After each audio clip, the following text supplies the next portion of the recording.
you're making me choose. Don't make me choose between my wife and kids and our relationship. Like, you'll lose every time. You're gonna be upset. You'll lose every time.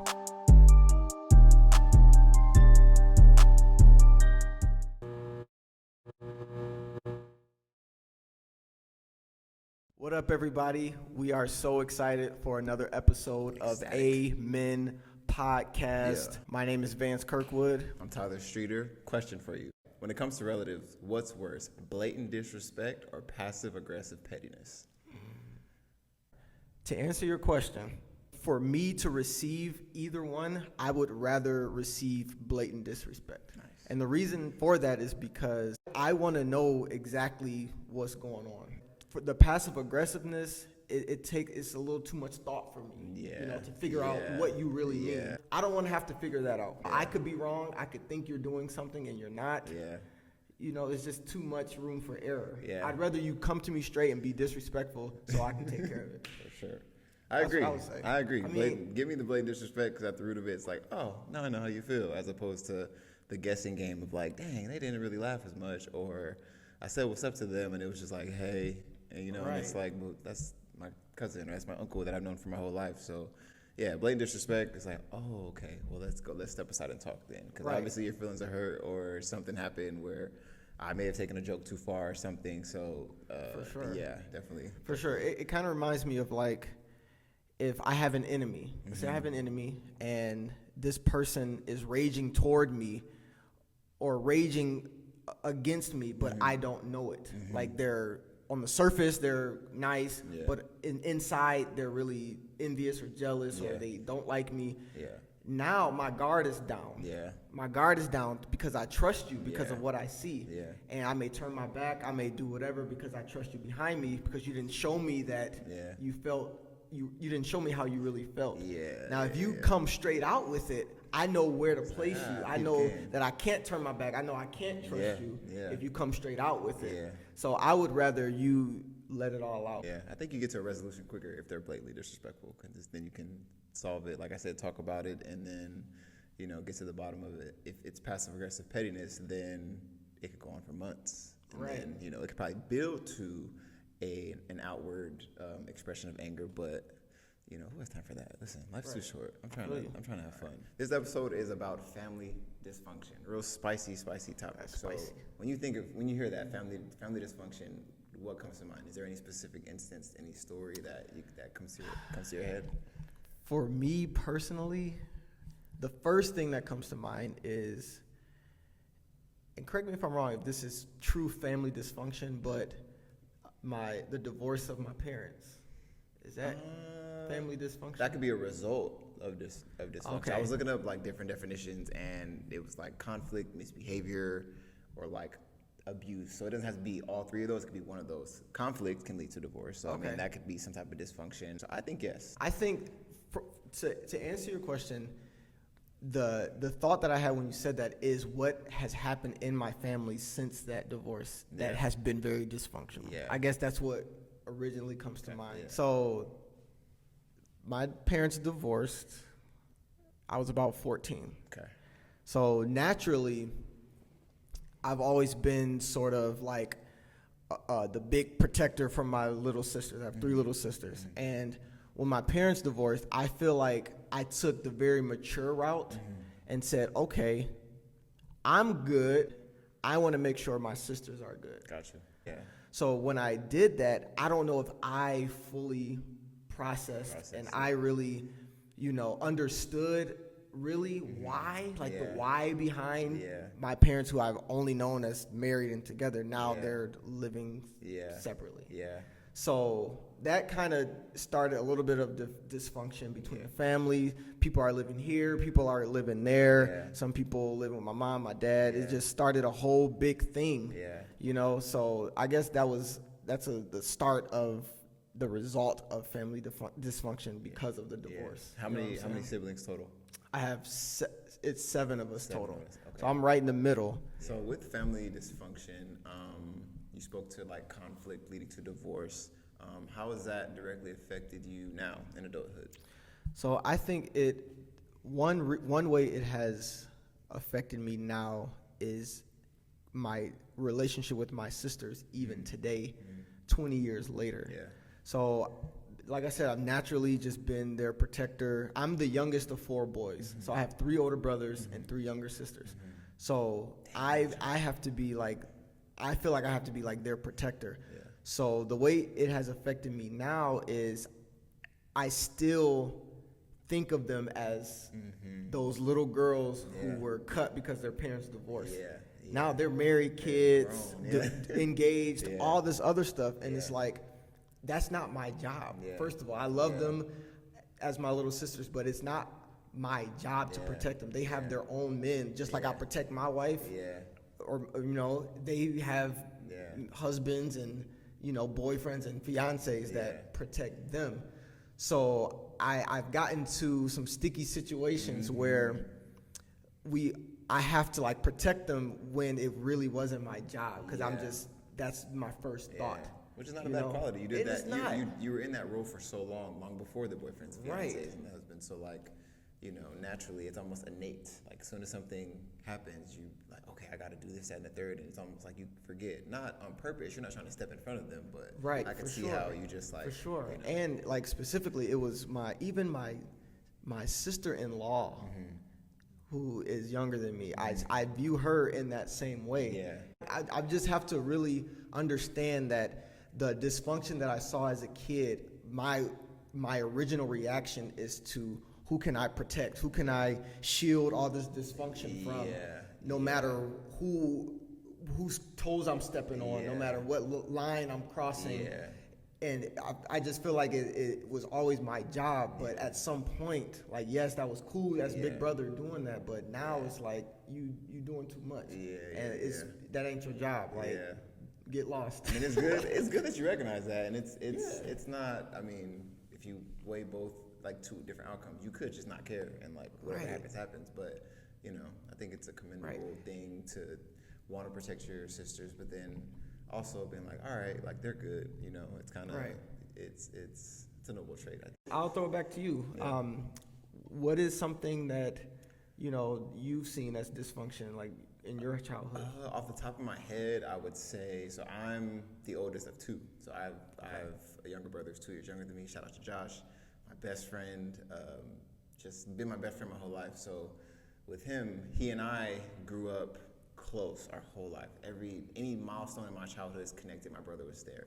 So like my dad also has one brother, and I just noticed like from a kid into teenage and young adult, like their relationship, like the way that I hang out with my brother, it's not the same. So like of course when I get of age, I start asking questions, and they've had their own like falling out type of thing where they're cordial, they still talk, but it's not like when I see my brother, I hug him, like hug and hold. Hey man, I love you. Or like when I text him, I make sure. I called him today actually on my lunch, and we talked for 30 minutes, and then I got off the phone because I had to go back in, and I texted him. Oh, I forgot to say I love you, and I said I love you. That's just how I am, So That's beautiful. I just noticed it was different, and I'm someone who I was the kid who asked a bunch of questions. So I talked to my dad about it, and they had some stuff way back in their childhoods where they would play sports, and like my uncle wouldn't pick him for teams, or and they never really had not that it needed to be hashed out, but they never discussed it, and they kind of just never reconciled. Still cordial, still brothers, still love each other, but Right. that deep rooted type of like, dang, you didn't pick me on your team. Like whether he was good or not, that's your brother. So like for me growing up, it could be LeBron James, Steph Curry. Like I'm gonna pick my brother. Right, I'm gonna for vote sure, against LeBron for and sure. Steph. I get smacked, but it's me and my brother against the world. Right. I feel So that. in terms of dysfunction, like I can see how in adulthood, like okay, they're not as close, and in asking questions, I can see like how you said conflict, divorce. Like you can see the paper trail, or see the why it happened. Right. So that's the first thing that comes to my mind, just because I'm so close to my brother. So I couldn't Right. imagine like even me and my brother have gotten into it, and might be beefing for all of half a day, honestly. And then like, hey, you want to play PlayStation? You want to play 2K? Like, or you want to go to the park and play basketball? Like, it don't take. That's all we have. My mom always told us like, yo, this is your only brother. So like, Right. whatever y'all going through, hug. She used to make us like hug for like 2 minutes when we were kids. Like we would yell, fight a little bit, wrestle, and then be mad, somebody's nose bleeding, she's like, all right, hug. And we just sitting there like, and then we start laughing because it's like, you know how dumb you look? Like, mad, like. I would be crying laughing, bro. And like literally, so like I'm glad she did that because now it's like we're adults. Like we're both, he lives in California, I'm here in Michigan. So like time zones, all these different things. And it's like we literally put it on the calendar. Like, okay, when's your off day? His off day is on a Thursday. I take my lunch at a certain time. So it's like, okay, I got 30 minutes. Just go. What are you up to? What do you dream talk, whatever, you know? That's so good, man. But yeah, as far as dysfunction, I saw that in, you know, my dad and my uncle, and, you know, they're cool now. But I just noticed that it's like, dang, that type of dysfunction kind of led to like a lifetime of like brotherhood that was missed out on. Very like connected, very synced. Like he'll call me right when I need him. I'll call him, and you know he'll be crying on the phone. And it's like, oh, I'm so glad I could be that relief for you. So to experience that type of brotherhood, like I wouldn't trade it for the world. So you know, that's it's good. And you hear a lot about like sibling rivalry. It was definitely a thing. Like in my household, it was four of us. Yeah. And you know, me being the youngest, you know, always being the one getting beat up, and you know, and then eventually being the tallest, you know, and most good looking. Yeah. Just throw that in there. But they called y'all ugly. That's crazy. The thing is, it's like, all right, sibling rivalry, yes, but in reality, these are your best friends growing up. Sure. And no matter how much we compete, no matter how much we, you know, fight, my big brothers have been my biggest inspirations because I've always had like my own being self-driven. In the dysfunction, I think that you really try to pinpoint the good things, and then you kind of you shed a lot of light on the good that is there because you see so much dysfunction. You know, and growing up, we went to different schools. Like we changed schools like almost mid-year. You know, we went from an all-black area to an all-white area. We went from a big house to a small condo. Like a lot of change. So it's like, man, like this is a lot of like, it could be looked at as negative change. So within all of the negative changes, you see something good and you really want to like focus on that. And that's kind of how I started, you know, playing golf and really being involved in sports because it's like, man, this is something that I'm good at. Like I'm excelling in this. So let me make sure that I'm at least doing something in the midst of all this craziness at home. Let me do something that I know that I'm good at. It's almost like in the midst of all the change, you found consistency. Despite the dysfunction, there's still I'm super churchy with the enemy meant for evil. I don't know why, man. I've been in church my whole life for real. But for real. What I really learned when I joined my wife's family is, man, your siblings, man, like nobody can support you like them. Like I mean, nobody should support you like them. And it's like, no matter what has happened, like your siblings should be number one when it comes to all the good times, when it comes to all the bad times. So the sibling rivalry growing up, like in my mind, I like to throw that out the window. But there are times, like specific situations where I have to make sure that my household is not in dysfunction.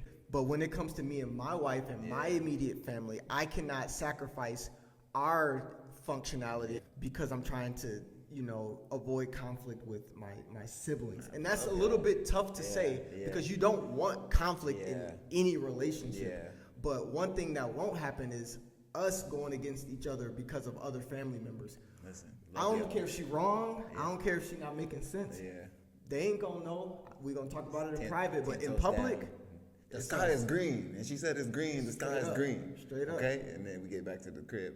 You know? The sky's actually So let me ask you this. Do you find it difficult to kind of put family members in their place if they need it when it comes to avoiding dysfunctionality, or is that tough? So, yes, I actually have had to do that with Nadia's dad. So, like, listen. So, he texted me, I forget what it was about. He texted me and he called me. So, I don't know what I was doing that day. Like, came home. Mind you, I'm a new husband, so I'm still trying to get used to moving and shaking or whatever. And I didn't call him back, didn't text him back. So then he texts Nadia and said, I called your husband and texted him, he didn't respond. I was like, so? Like, it's not on purpose. Like, we hadn't had a relationship like at that point to where he understood that not responding doesn't mean I'm actively not trying to reach back out. So long story short, I slept good that night. Honestly, I wasn't too pressed, honestly, but she ended up talking to him the next day to prevent any dysfunction between us or any dysfunction between me and her dad, because I don't want any beef. I just didn't respond to you, and if I don't, you can't take that as disrespect. I'm also an adult. You're an adult. I respect you, but I'm also an adult with my own schedule, and I'm a new husband, so that comes first. That's awesome, man. I think what it comes down to is your wife comes before anybody. I mean, for sure. And people who you've had such close relationships with may not really get that. Yes. And it's unfortunate for them because they will get it at one point when they become a spouse or they get a husband or a wife. Yeah. You got to know that she comes before anything. Literally. And I'm sorry to sound so blunt and cold about it, but everything is put on hold when it comes to my wife. Yeah, and your household. And I'll put my own mama in check, and I have multiple times. Listen, for sure. I think sometimes the dynamics change a relationship. Not a bad thing, but I think people think relational dynamics changing and dysfunction are synonymous, and they're not. They're not the same thing. Dysfunction is when you don't have healthy habits to keep the relationship going, and sometimes dynamic change. Like I got married and moved across country, so I don't see my mom every day. I don't see my dad every day. I don't see my brother every day.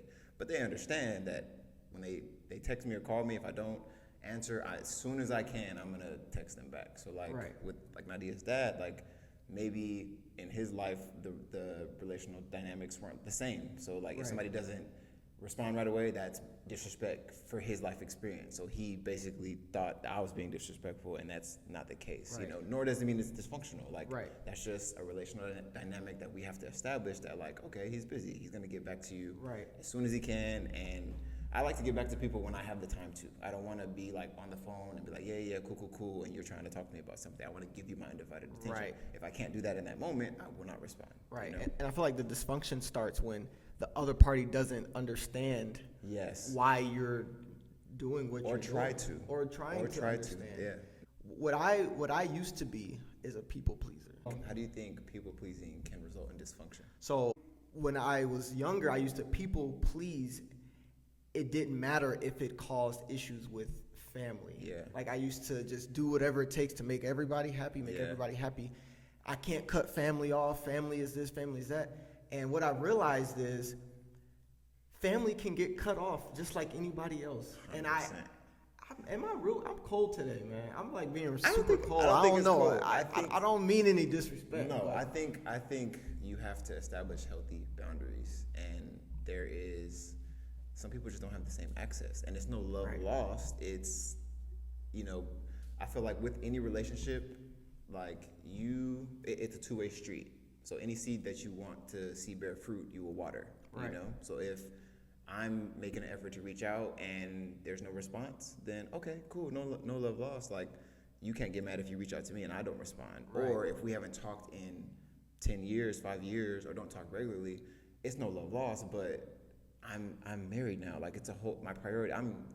Me and my relationship with God. I'm building that. I'm a husband. In time, I'm going to be a father. So the dynamics of my life are changing. So there's family that's going to understand that and understand that there's no love lost between me and them. And then there's some that won't understand it. And I love all my family. So to an extent, I will explain life is a little bit different. Don't take it personal. And then if they don't understand that, then it's okay, well, I've said my piece. There's nothing more that I can. And I wouldn't necessarily say cut them off because it's always going to be love when I see you. But just kind of reestablish, redefine the relationship a little bit. Absolutely. We know who has been there for us. 1,000%. We know who has made an effort to understand. We know who has made an effort to be a part of our lives and our kids' lives. Facts. We have mental note of that. We're not keeping record of wrongs.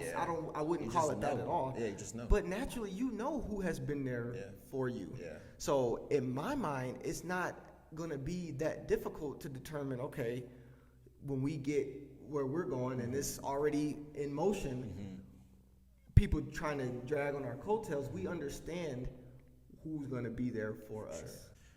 So what are you doing now in your life to prevent dysfunction, whether it's in your immediate family, like, with your kids and if there's sibling rivalry, or if it's, in your marriage or with extended family? Like, what do you put into practice now to like alleviate or get rid of or prevent dysfunction? In my mind, it's like I have a family member that's disturbing my peace and disturbing the peace on my life. Yeah. Now I have to be without peace just because they're family? Yeah. That don't make sense. Absolutely not. Now, I will try to make an extra effort when it comes to family. I will try to go the extra mile for family because I love my family. Yeah. And, you don't choose your family, but, you love them. Yeah. And you don't want to just one thing happen, cut off. You happen cut off. Now you don't even have family. Yeah. I'm not saying that. Yeah. I'm saying if there is efforts being made to disturb my peace, I cannot be involved with that entertain it in any way. And I'm dealing with that right now with the family member. It's like I want to. I'm trying to go the extra mile, but what I will not do is sacrifice peace in my home. Listen, like, what can you do? What can you do? I Can't mean, please everybody. Seriously, and I You used to be really able to. Okay, they're family, so I gotta Gotta make sure they're happy. No. Now you're exhausted at home. No, there's no way I'm doing that anymore. And I had to learn the hard way. I'm not gonna lie. Yeah. But now I have a very a great understanding that family can get cut off just like anybody else. And even in cutting them off, it's still like, it's not like you don't love them. It's the access change. You just you don't have the access that you once have, or the dynamic of the relationship just changed. So like sometimes there's some family members who are mature enough to understand that, and the relationship is fine. Some don't, and that's where it becomes kind of sticky. Because then it's like, okay, now you're making me choose. Don't make me choose between my wife and kids and our relationship. Like, you lose every time. You're gonna be upset. You lose every time. And if it was switched, if I didn't have a wife and they were married I would expect you to choose your family over me. If you choose me over your family, you're cuckoo for Cocoa Puffs. So that's just not. It's not a smart move.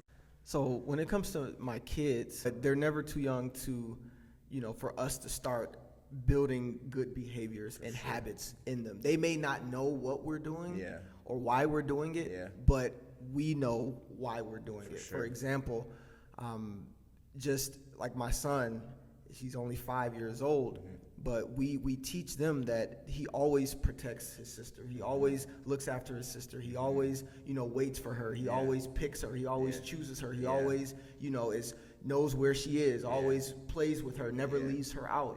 He knows that we always preach that to him. Now, he may not be able to comprehend, that's building unity between siblings. That's building, protection between my big brother and little sister. But what he does know is that he's not going to leave his sister. For sure. And it's going to be... Executive producer, How do you get down here? Goo. As executive producer extraordinaire. You feel what I'm saying? We got staff. Listen. Crazy. Carson, VJ, and Ellis behind the scenes. He said, and cut. He said, speak louder, is what he said. Y'all didn't understand it, but yes, sir, we got you. Ooh. So with kids, you said fans protecting his siblings. So he knows to do these things. But when he gets older, he'll understand why we just make this so important in our family. And then when Ellis is older, he's going to be right there with them. He's going to be the one protected. Y'all are best friends. Y'all never. Now, this is the thing. Do they fight? Absolutely. It would be weird if they didn't. Y'all happy all the time? It would be weird if they didn't fight. Push somebody or something. Like, come on. But when they do that, it's a great opportunity for us to step in and teach a lesson. Absolutely. So it's like, dog, siblings argue, siblings fight. They argue, they banter, they go back and forth. That's mine. Stop, brother. Stop, sister. They do that all the time, but when it comes to the nitty-gritty, I promise you, my son will never leave Carson out to dry. He'll never, not choose her. He'll never let her be playing alone or anything like that. He knows that. And that's going to turn into, making sure that we don't have that type of dysfunction or too much of a sibling rivalry when he's 7, 8, 9, 10, and they're still, growing together. he'll always have that mindset. All those lessons go back to how we mentioned the communication episode about emotional awareness. So like you're teaching them these things, and if they have sibling rivalry and they're mad at each other, you can sit them down and say, why are you mad? Oh, he didn't pick me, or he didn't share, or whatever, and then you guys can address how to articulate what they're feeling and essentially prevent dysfunction with siblings because you're teaching them communication and emotional awareness. So all these episodes be just they're fully in sync. Beautiful. Fully in sync. So what practices are you putting into place to avoid dysfunctionality in your family? Being a good communicator, listening to different perspectives, and then being respectful even if I have an opposing view. I'm gonna still do my best to protect the relationship and not just like burn the bridge, if that makes sense. Because I want essentially like to keep my family as tight-knit as possible. Understanding how we spoke in the other episode about, the communication episode about people evolving and changing. So like doing my best to understand the version that they are. And then if that fits into my life, cool. I will, water that seed. If not, then I'll still water it, but not as often. When you were talking, it reminded me of looking back and thinking about all of the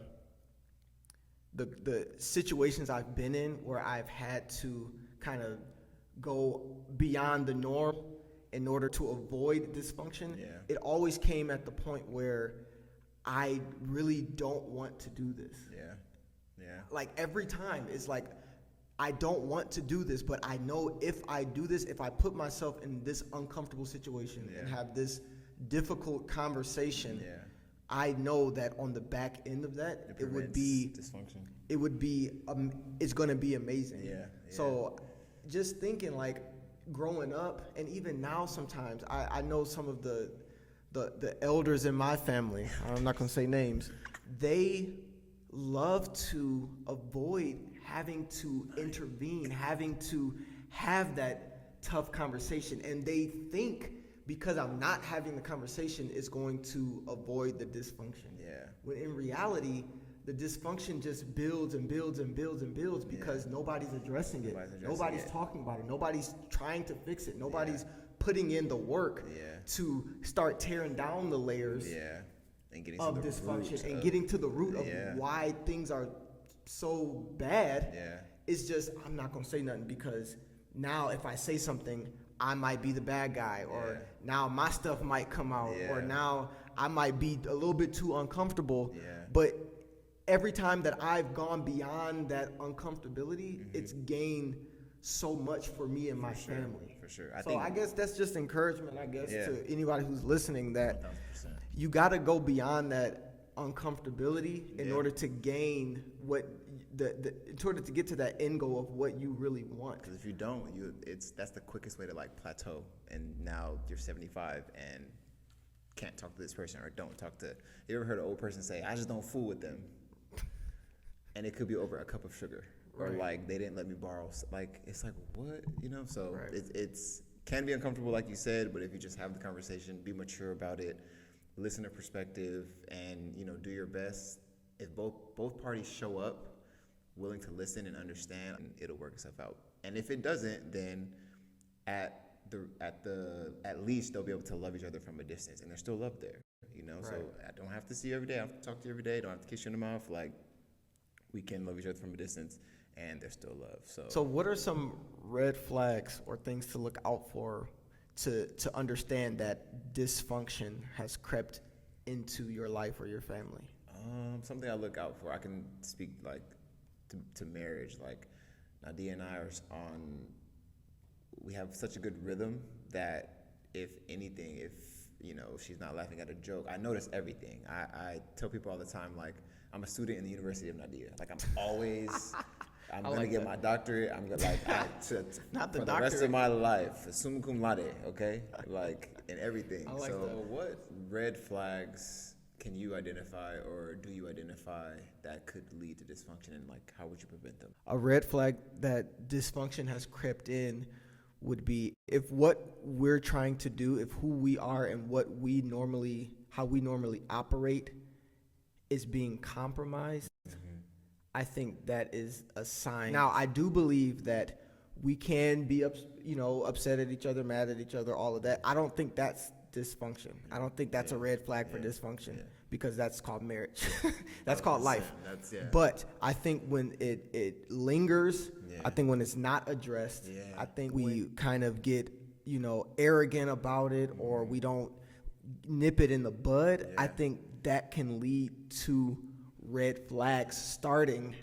And then when red flags start, I think when it gets too far, then it could lead to dysfunction. So I don't think dysfunction is just here, boom, dysfunction. I think it takes time to get there. For sure. And in marriage, I think if we're compromising our goals as husband and wife, or compromising our communication, or compromising how we normally operate in unity and as one, I think that's where the red flags start.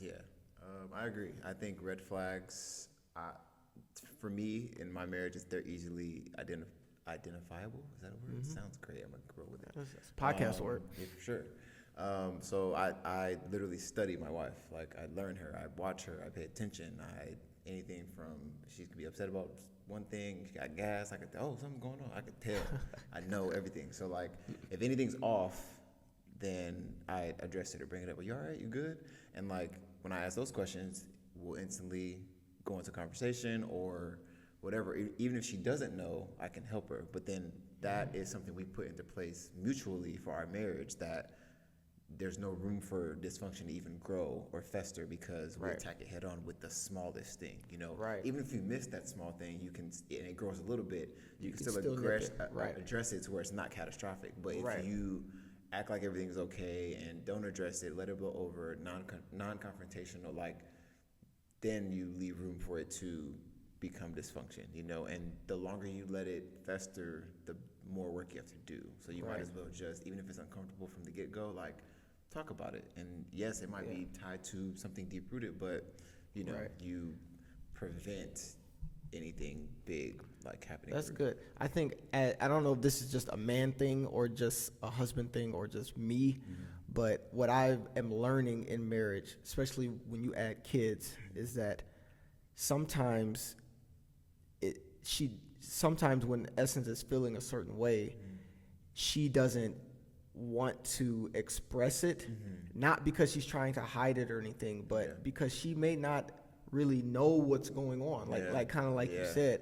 So if I notice, she may not even know she's acting different. So when I notice it, I'm not gonna be like, well, she ain't say nothing, so whatever, she good. She would have said something if she But me just being, just thinking, okay, she may not even know. Maybe just a long day with the kids. Maybe she's just irritated. Maybe she just, not feeling the best, or whatever the case may be. Now me coming in and I'm noticing what normally happens, and now what's happened. They're different. Okay, something's up. That's as simple as it is. Normal. What's happening? Not the same. Something's off. Something's up. Let's talk about it. And let's get it made. Sometimes I don't even know. Sometimes neither of us know. But we get to talking, and it's like, oh, I see. VJ did this, or Carson did that, or whatever the case may be. Once we talk about it, that's when we can really get to the root. And sometimes addressing the I don't know together brings you closer to something that was meant to deter you or cause dysfunction. You work together to fix, and now you're even stronger. So to me, that's how you get stronger. 10 years in, a year and some change in, doing the work and noticing the little things, and then that way, it becomes a muscle, and it's like repetition, and it's easy, and you can do it kind of just on autopilot. Oh, something's off. What's wrong? Let's talk about it. On the drive to church or on the drive to somebody's game. It's like, okay, and then before you even get into church or get to the game, you've worked it out. As opposed to, dang, I don't know what's wrong. You don't talk about it all day. You never know how your day is going to go. So does it get worked out? Sometimes you're so busy that it doesn't, and it could go into something massive. So to tie back in, the original question was, what are we looking at as a red flag, to determine, okay, dysfunction might be creeping in. So I think we handled that. I think we talked about that. I think that we could put a bow on this episode. What you think? For sure. Absolutely. Great conversation. Oh, man. I enjoyed this one. I love you so much. Fam, I love you too. Don't forget to like, comment, subscribe, You want to give them the email one more time? Yes. Amen Podcast, AMP@gmail.com. So you have multiple ways to let us know how you feel. Please engage with us so we can. We love your feedback. We love y'all. We love y'all. We'll see y'all next time. Peace. Yeah.